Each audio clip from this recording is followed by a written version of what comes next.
Joining me now from Alexandria, Virginia, president of the Market Institute, Charlie Sauer. Charlie, it's great to see you. Good to see you again. So, Charlie, you take issue with President Trump's recent executive orders and the effort to lower drug prices. Who likes to pay more for prescriptions?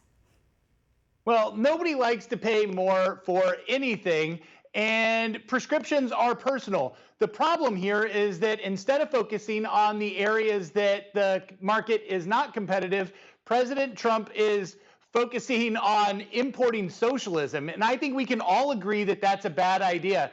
In fact, President Trump's Council of Economic Advisors said that price controls are a socialist idea and they hurt innovation and hurt access to goods right when President Trump started talking about this idea back a year ago. And now he's actually signed an executive order that is going to set the price for prescription drugs. That means we will have less access to drugs, just like the countries that he's bundling. And that means that we'll have less innovation, which means less access to future drugs. And I consider that a problem, and I consider it a major problem that means that he should stop looking at this and instead focus on the middlemen in the pharmaceutical industry that are stealing money from American people's pockets. Okay, so you call it importing socialism. Now, President Trump basically says he's trying to end global freeloading. So why is it that we pay a certain price, yet you can go to another country, you can go to Canada and buy it for so much cheaper, so much so that people actually do that. People will fly to Canada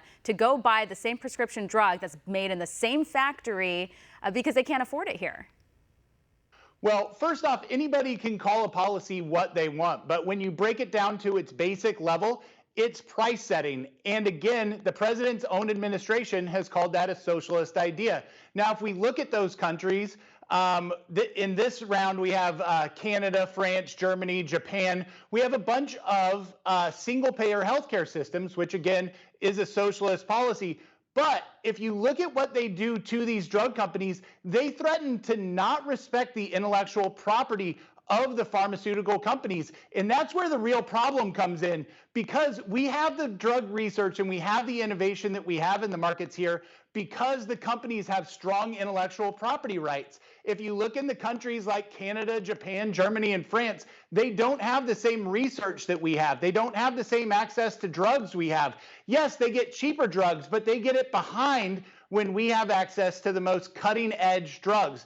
And that is what is the problem here. Sure, you can have cheaper drugs from a couple of years ago, but when you look out a few years in the future and you want that new drug that's actually going to help solve issues, or we want a COVID vaccine where we need a strong research arm, that's not going to be available. And that's what I see as the problem. But why can't other countries do their part? I mean, you're against socialism, but in a sense, like, America is taking on the burden of these prices when it comes to drugs. Like, why can't they do their part? Well, the other countries are doing their part if you like less healthcare. The other countries have negotiated lower prices, and that means that they have less drug research and they have less access to care in their countries. In America, we support an innovative economy, we support competition, and therefore we get access to newer drugs sooner. And that is this free market thing that has actually set America apart from the rest of the world. That's why Canadians fly down here for healthcare.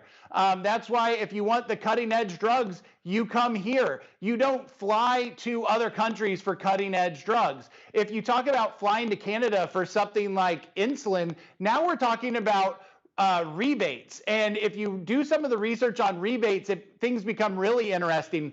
The money that the pharmaceutical companies have been actually making off of something like insulin has been fairly steady over the last couple of decades, but the people responsible for the major increases in prices are these middlemen. So I think that you're right. We have a problem with pharmaceutical prices in the U.S. I think that you're right, and that looks like other countries are freeloading off the U.S. But in fact, that means we're getting better healthcare, and we need to address the middleman problem in the U.S. And President Trump's actually looked into that as well. Want to see more videos like this? Click on the link below and subscribe to One America News on YouTube. And call your cable provider and kindly demand that One America News is added to your lineup. Call and subscribe today.